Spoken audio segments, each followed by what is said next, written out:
How important is competition to your jiu-jitsu? This one's a bit of a complex question. Short answer, it depends on what you want to get out of jiu-jitsu. If you're learning jiu-jitsu for self-defense sake, then competition is, while important and a plus, it's not required. If you're going to be a competitor, of course, competition should be paramount to your training. You should always be looking to stay in shape, doing your strength and conditioning, and always have your mindset ready for the next competition. May it be an open, some sort of Grand Prix. You should always be looking for the competition. But long story short, competition should only be paramount if you're actually planning on being a competitor.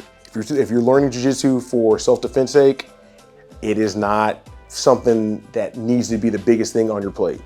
Unless you want to, by all means, if you feel like you want to do competitions what you want to do, even for self-defense sake, by all means do it. It is fun and you will learn so much about your game and also about yourself. I found out personally through competition, certain mods and certain variations that I didn't think were even there that worked, because when you get to that adversity, say you're down by a certain amount of points with like a minute or 30 seconds left, and you're kind of just shotgunning it. And also you kind of find out certain things that you didn't even possible, like you're in a position that you're so comfortable with and somebody who you've never rolled with before pulls some move or some counter that you didn't think was possible. Next thing you know, you're swept and you're in a bad position and you're fighting for your life. Here's a fun story.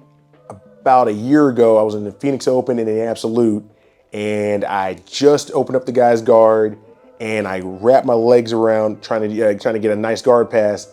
And as I put my head down, the other competitor arm laced through behind my head and cut through my other arm on the ground, and used that to get a sweep that I didn't even think was possible, had no idea, and used that to have me on the back foot for the rest of the match. From that point on, I no longer put my head that far down, and also I make sure I keep more of a pace to make sure I'm attacking, because the rule is if you're attacking, they're defending, which means they're not attacking.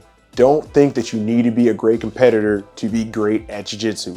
I know plenty of guys and girls who never competed or only competed once. They just don't like it, it's not their thing, and are some of the toughest roles you'll ever have because that they know their craft so well, and they train and they deep dive and they value jiu-jitsu for jiu-jitsu's sake. They feel like they just don't need competition, and that's fine. You don't need competition. As long as you're getting better at jiu-jitsu and you're having fun, that's all that matters.